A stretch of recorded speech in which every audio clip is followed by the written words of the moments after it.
Welcome to Board Game Binge, the place where we bring you bite-sized, bingeable board game content from across the industry. I'm your host, James Staley, and in this episode, we're welcoming back Joe Slack, a game designer, instructor of game design, best-selling author, and publisher.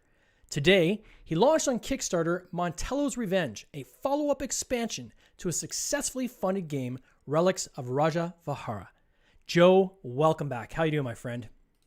Well, James, how you doing tonight? I'm doing great. I am just stoked that I didn't mess up the name of that game. You got it. You nailed it.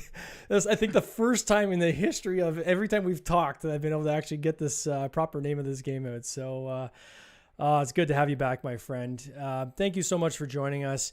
Congratulations on this campaign. I was super happy for you today when I opened up the Kickstarter page and saw already, not only have you hit your goal, you've crushed your goal. You're sitting at $17,667 on a $5,000 goal, and this is your first day. You got to be pretty happy. I'm ecstatic. I was not expecting it to fund that quickly. I was, hoping that it would do pretty well. Pretty confident with my previous game that I had a lot of backers that would be coming back to get the expansion. It exceeded my expectations. That's for sure.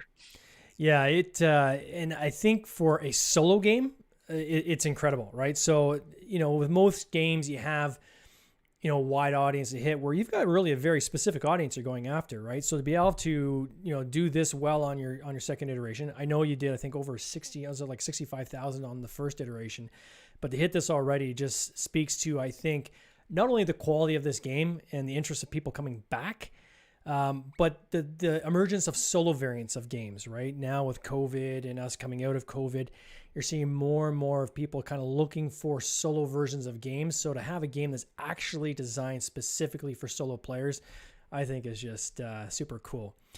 So for our audience, if you don't mind, can you explain what Relics is all about? So maybe just get into kind of the core game before we get into the expansion. Like, what is this game about? How do you play it? Of course. So picture one of these digital puzzly type of games where you're having to push around blocks and solve a level, create a different pattern and kind of get to the gem kind of thing. Think about, some of the levels from previous Legend of Zelda, Adventures of Lolo, Kickle Cubicle, that type of thing, where you're trying to solve these puzzles, but put into a tabletop 3D tactile experience. So you actually have these 1-inch really cool wooden blocks that have like crates and boulders and other things that you're moving around and positioning to try to solve the levels.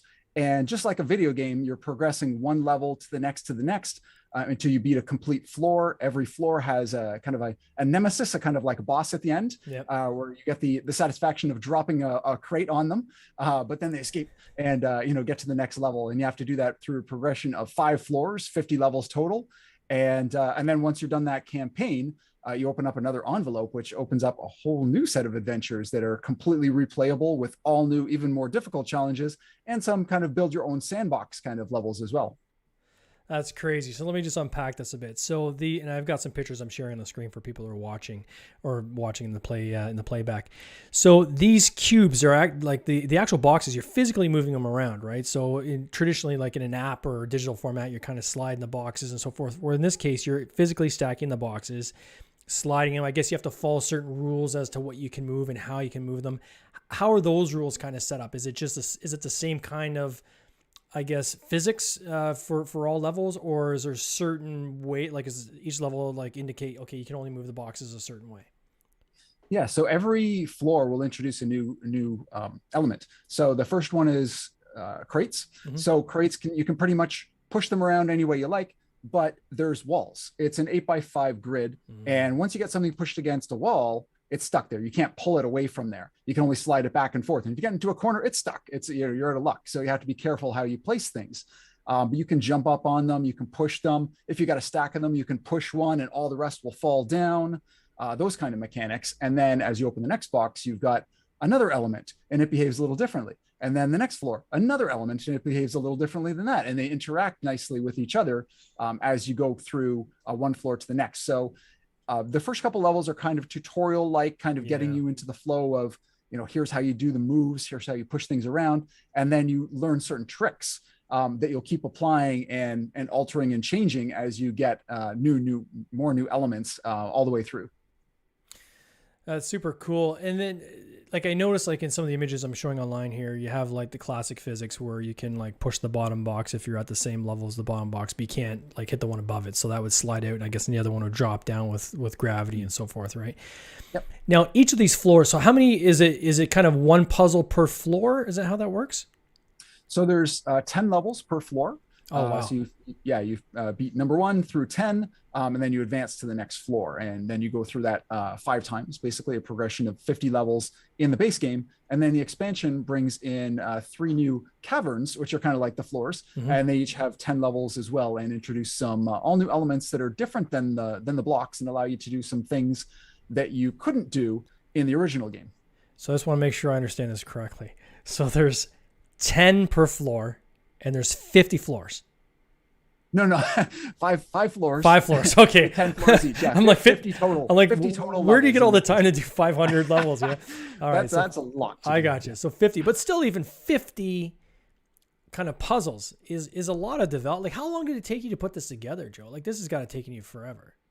Yeah, I mean, it took place over time. I started off with the crates and had that idea and created a whole bunch of levels with them, and quickly realized, okay, I'm going to run out of ideas very quickly. And also, you want that kind of building element throughout a game where you're introducing new things, especially like if I'm going to make it similar to a video game, similar to a lot of digital puzzle games, there's got to be new things introduced. So yeah, it did take quite a bit of time. And then, once I had, a bunch of set levels, then you go through and realize some are actually impossible to beat. Some are too easy. You don't have enough with, these new elements you've introduced. So it's all about tweaking and balancing them. And then I went through the development work, realizing that it was going to be too costly to produce. And I had 52 blocks at the time. And I was like, okay, I have to trim this down, but I still want it to be as good an experience. I don't want to take away from that. I was able to get it down to 38 blocks. So I nixed 14 blocks, and it plays just as well or better than before because I was under tight constraints, but that was like the minimum I could possibly do. Yeah.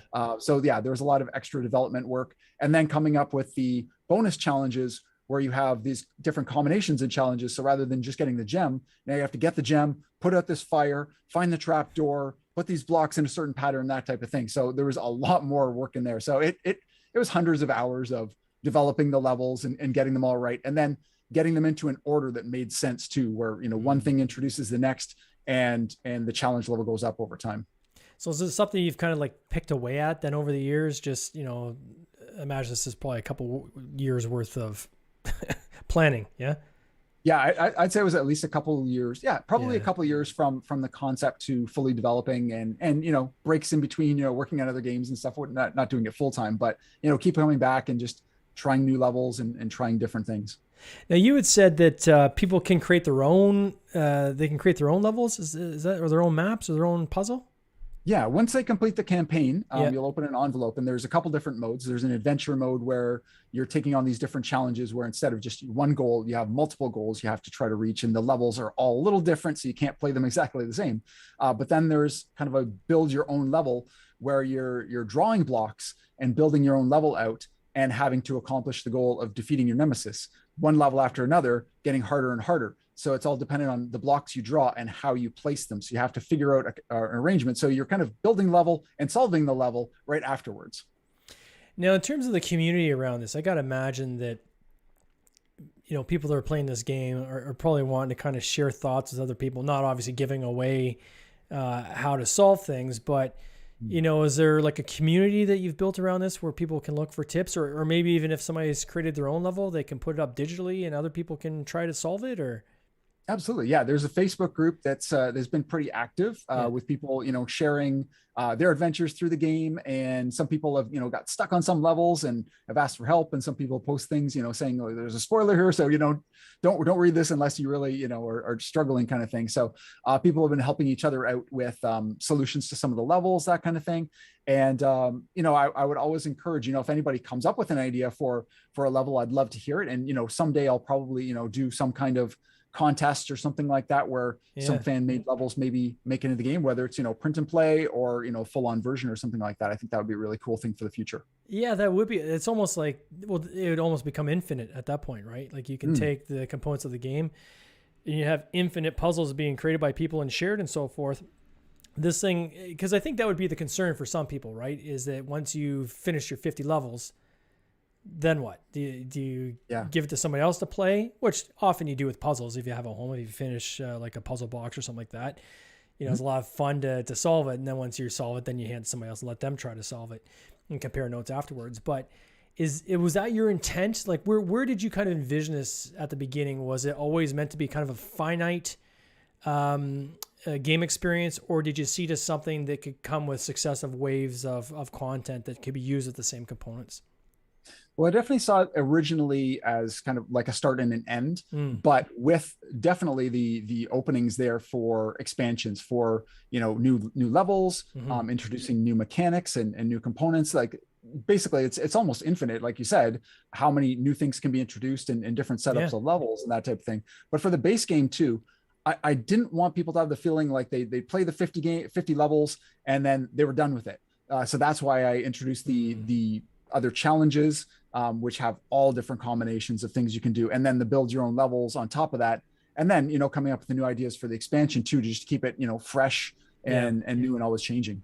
And I gotta say, like, when I know, even when I'm doing like puzzle boxes, or I'm think of the apps like 100 Floors and things, these different types of apps out there, there's an incredible amount of satisfaction, right, that you feel once you've finally solved, right, that final 50th puzzle. So I can see how a lot of people would be really hooked.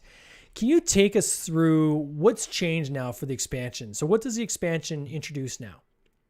Yeah, so I tried a whole bunch of different things for the expansion, just trying to make sure that I would come up with things that really work and introduce something really new and cool. So one of the things that you can't do in the base game is move things upwards. You can push blocks down, you can push like a crate down a level, that kind of thing. You can jump up to it, but there's no way of moving anything up. Like the crates are essentially too heavy for the character to be able to lift up and that kind of thing. So I've introduced some ramps that allow you to get things up to different levels, and it's made for some fun gameplay, because you have to kind of figure out how to place things, how to get things up to the right level, and as well portals that allow you to warp from one place to another, which is kind of a neat thing. And I definitely wanted to introduce more of one of the things that people really love, which is that satisfaction of dropping a crate on the nemesis.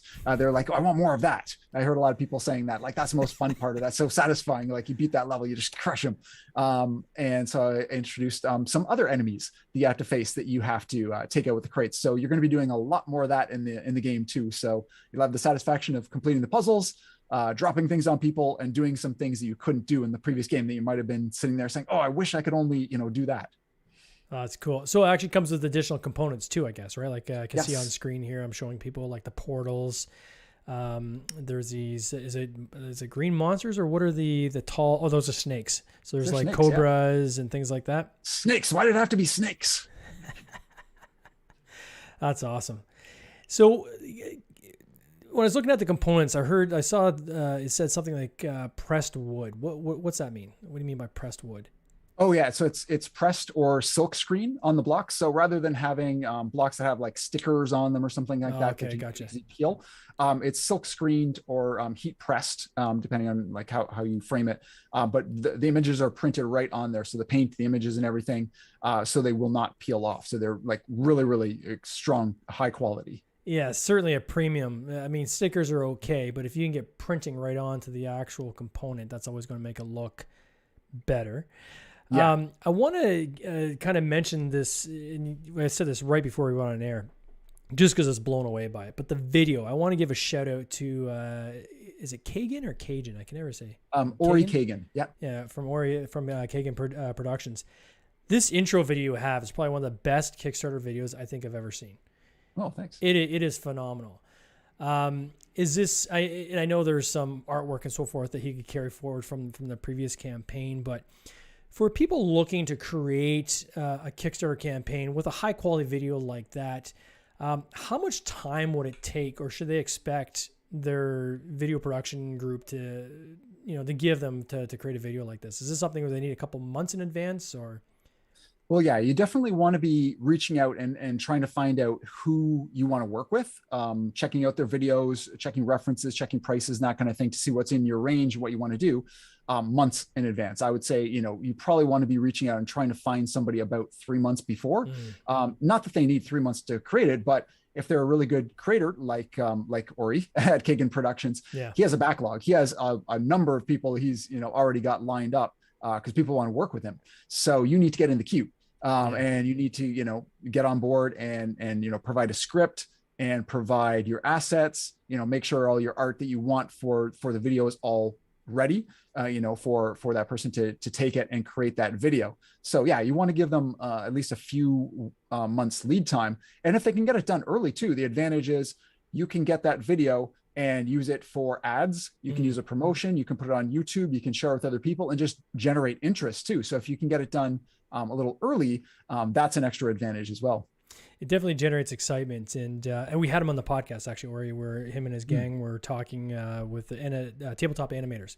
They got a very cool YouTube show that they do where they all look at other animations and they'll talk about it and critique it and kind of do like reaction videos, which is awesome. So anybody who likes video production or likes to kind of figure out how this stuff is done, definitely fun shows to watch. These guys are just doing a bang up job with it. Oh, they're great. Yeah. Yeah. The other person I wanted to call out was Tristan Rossum. We've had him on the show as well.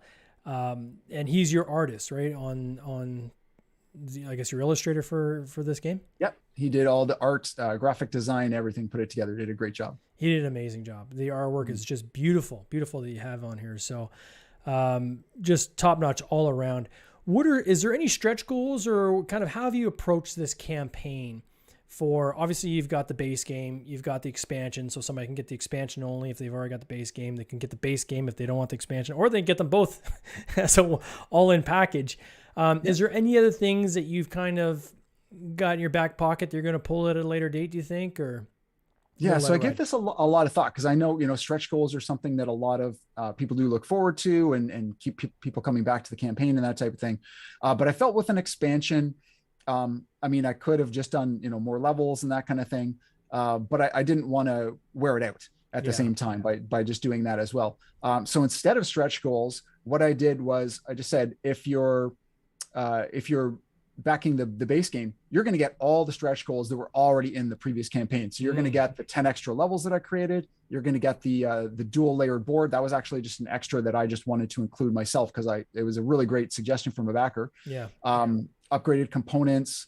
So that you're going to get all that stuff. You're not going to have to, rely on, hopefully we hit this target and this target and this target. And hopefully it bodes well. I mean, a lot of people do really look forward to those stretch goals, but being an expansion and knowing that a lot of people are coming back because they love the base game and they just want the expansion.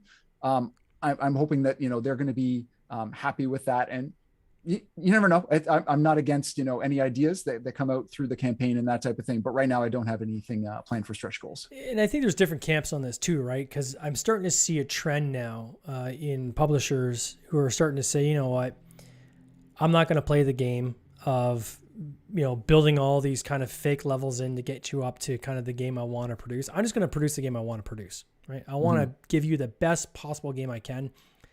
And if you're going to back me, great. And you're going to be part of that journey, but this is what we're putting forward. And I like that personally. I like that honest approach, right? Where you have some publishers that'll do that to say, you know what, we can do different social things. We can release things slowly, right? So things that are already part of the campaign, but we're going to, every few days we're going to, put some news out there. But what they don't want to do is create this belief that you have to have stretch targets, right? It's almost like the plastic crack is, people always say, oh, you got to have minis, right? So it's another one of those things that do you really have to have it, or would your backers prefer just to have the best possible game you can make and be honest about that, right? So like I'll see some things like sometimes like spot varnish, right? Somebody will say, oh, we'll have a spot UV finish on our box, as a stretch goal. To add that, especially if you're printing out of China, it does not cost a lot extra. Like it could be pennies, right? So you're making your backers feel better maybe because you've put an unlock goal in there, but really they're probably going to do that anyways, right? That's probably already going to be part of their campaign. So, I'm kind of torn on this because being a publisher myself, I kind of sometimes want to put those stretch goals in there. So the way I've looked at it, and I did this on a previous game I just recently funded, where we said, okay, it all came down to these, dual versus triple layer boards, right? So we could do like a single layer board where it's literally just, where you put your cubes and things like that. There's cutouts in the board. And to go up to a triple layer board, we have now 3 layers of cardboard and, special gluing everything and the graphics on the inside to make it look just premium. That actually increased the cost of the game substantially. So what we did is we said, okay, why don't we here's the best game we can make under this level over here. And, if we do these boards up here, well then, we'll unlock that at this higher level if we can reach those fundings. But we tried not to put too much in between. I am guilty of that, where we did throw a bunch of extra cards in there.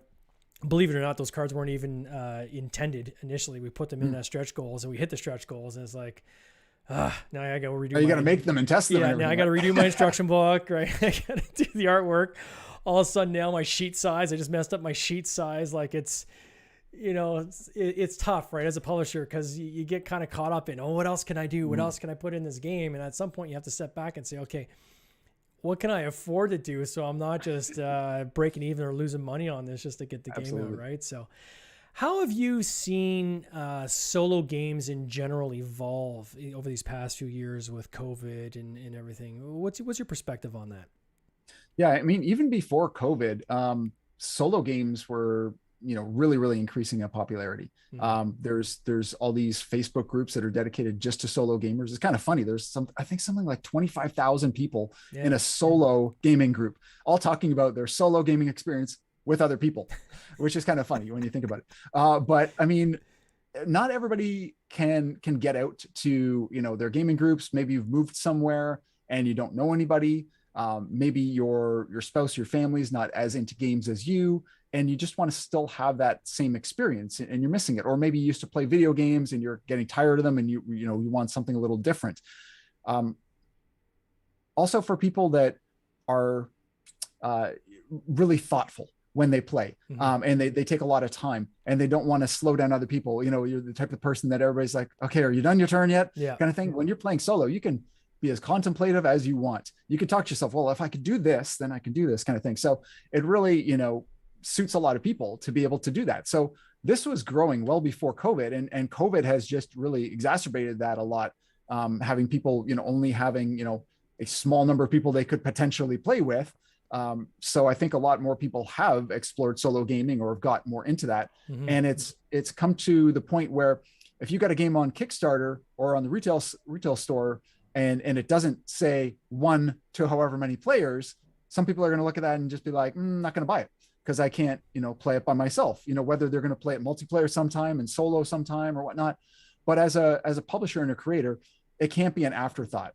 Sometimes you see a campaign will come up and, a solo mode is the stretch goal, or solo mode is really tacked on. Like I've played some games where the multiplayer game is great, and then I play the solo mode and I'm just like, this doesn't even seem like it was tested. Like but one game I played it 4 times in a row solo and I just easily beat it. Yeah. And I'm just like, this isn't even a challenge. There's not even different challenge levels. Like I'm gonna have to set my own challenges to make this at all, difficult for me. Otherwise they just made it way too easy. Now, in fairness, you're a game designer and a teacher of game design, but I'll put that to the side. Still, like it's somewhat like random, the card that's drawn, and you have to do some placement and that kind of thing. Yeah.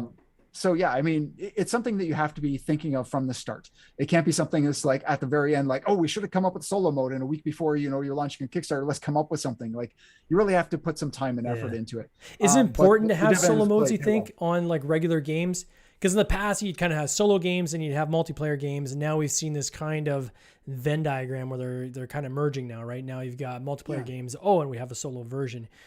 So I echo what you're saying here is that, try to think of that from the beginning, right? Here's the solo version. So instead of just kind of tacking it on as an afterthought, so you can try to bring in more backers.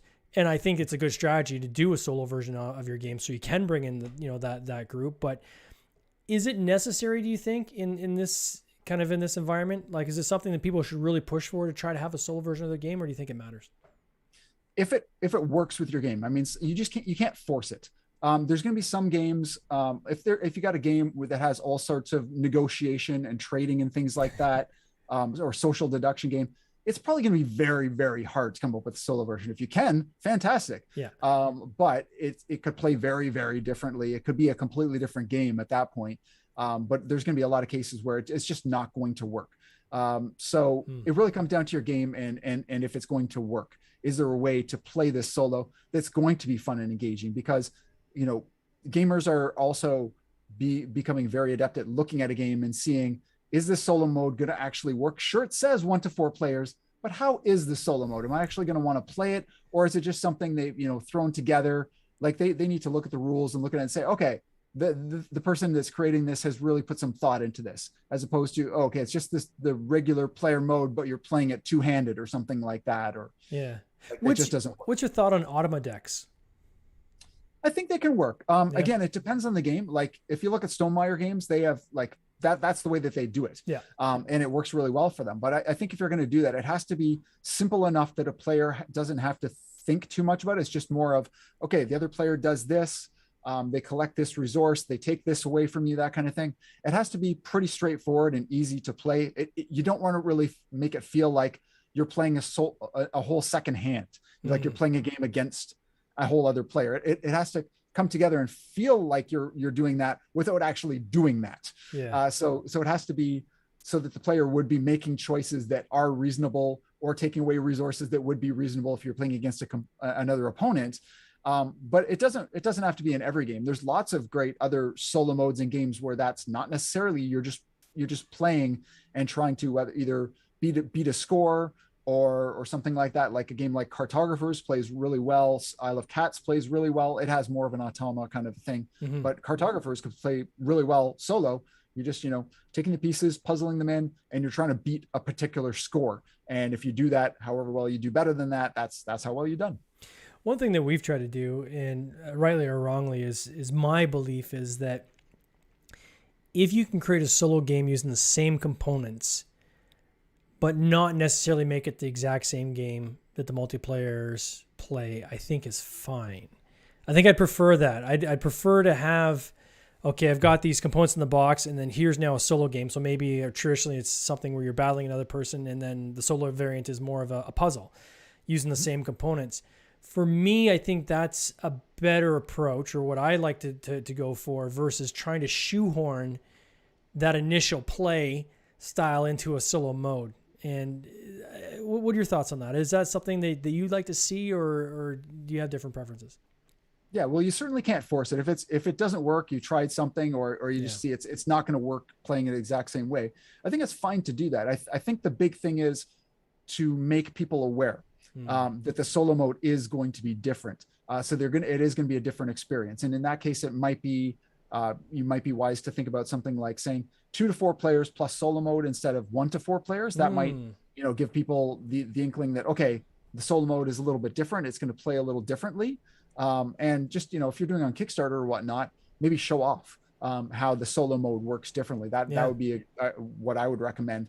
So that solo players know and they understand this is going to be different, but they might look at that and say, ooh, that looks really cool. I like that puzzly aspect to it. Yeah. So that might be a way to, pull more people in. They can play multiplayer this way, but you can play solo and it's a little different. So I think it's just letting people know what they're getting. So they're not going to get a game, get it home, and then be like, oh, this is not what I expected. Because, everything I've heard about the game is this. Yeah. And then solo mode, it's totally different. It's great advice. I think I'm actually going to take that advice because that's a great way of putting it, right? Instead of saying like 1 to 6 players, it's 2 to 6 players plus a solo mode. I think that'd be interesting to see that on the box, like in a little icon for like a solo mode for the front of the box too. So maybe start almost a trend in iconography if possible.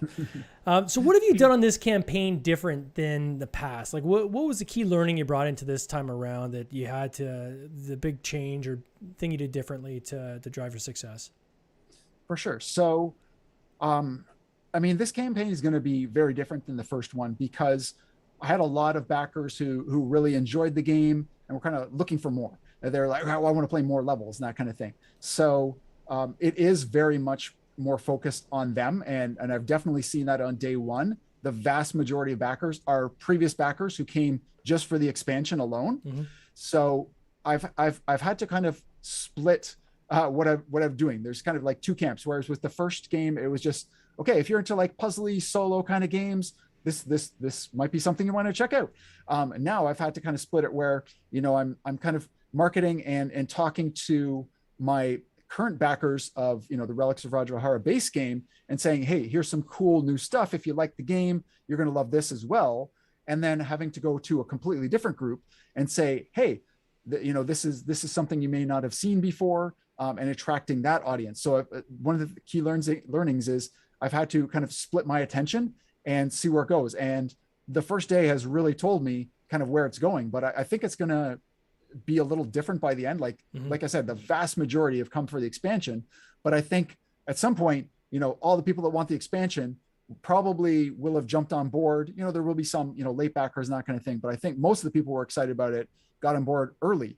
So I'm going to have to try ways to pull more people in, to introduce them to the game. So it's like fresh to them, because you have to think that, your game is up there for 20 days, 25 days, 30 days, whatever it is. Not everybody's going to see your game in the world.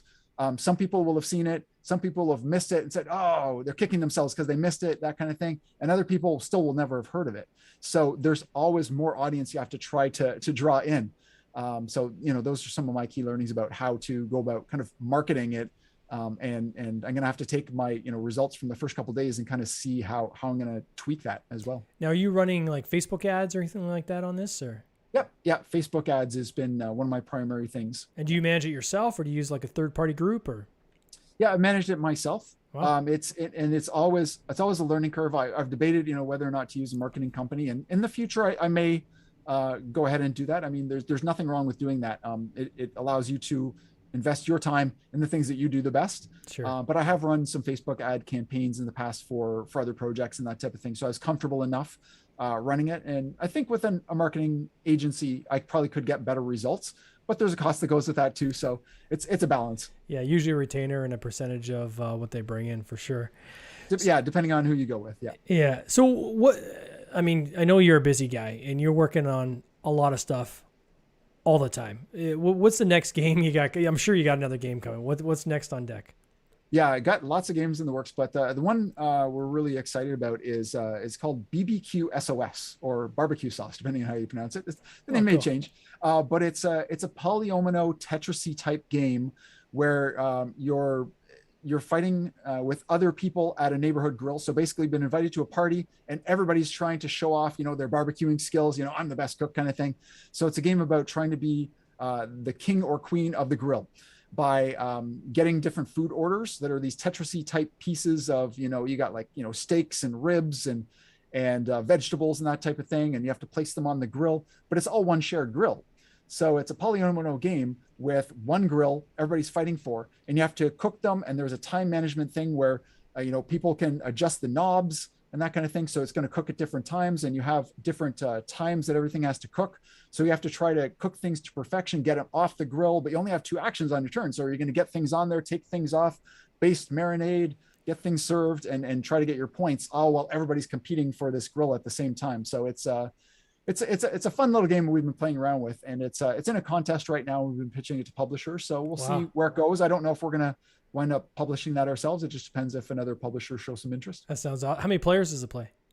2 to 6 right now. And I know you're going to say solo mode. Is there a solo mode for it? I don't know. That's something that we're going to have to work on. It's going to be tough with this because there's such an element of battling and the fighting for the space. I don't know how exactly that would work having a solo player. You could definitely do it for like points and taking items and that kind of thing.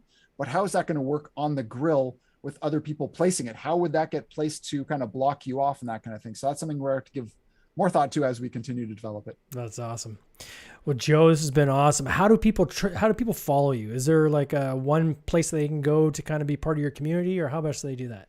For sure. Yeah. They can check out boardgamedesigncourse.com, and that's where I have all my blogs, books, posts, and all sorts of resources for game designers. Awesome. And if anybody wants to follow this campaign, I encourage you to check out the page, at the very least to see that opening video, which is just awesome. Oh, I did an amazing job. Yeah. I'll put in the show notes the link to your Kickstarter page. Or I found even today, if you just type in Relics, the page will come up right away if you do a search in Kickstarter for it. So Joe, I am so excited for you, man. You're just crushing it. I can't wait to see where this campaign ends. And I hope to get you back on this podcast again for your next game. Absolutely. Anytime, James. Thanks so much for having me on again. Take care, man. Cheers. You too. This has been an episode of the Board Game Binge podcast, hosted by James Staley, produced by James Staley and Mike Bruner, with original music by Nick Smith. If you would like to watch these interviews live, simply join the Facebook group Board Game Binge, and you'll get access to live interviews, giveaways, and interesting board game content from across the industry. I can't wait for you to join us. See you next time.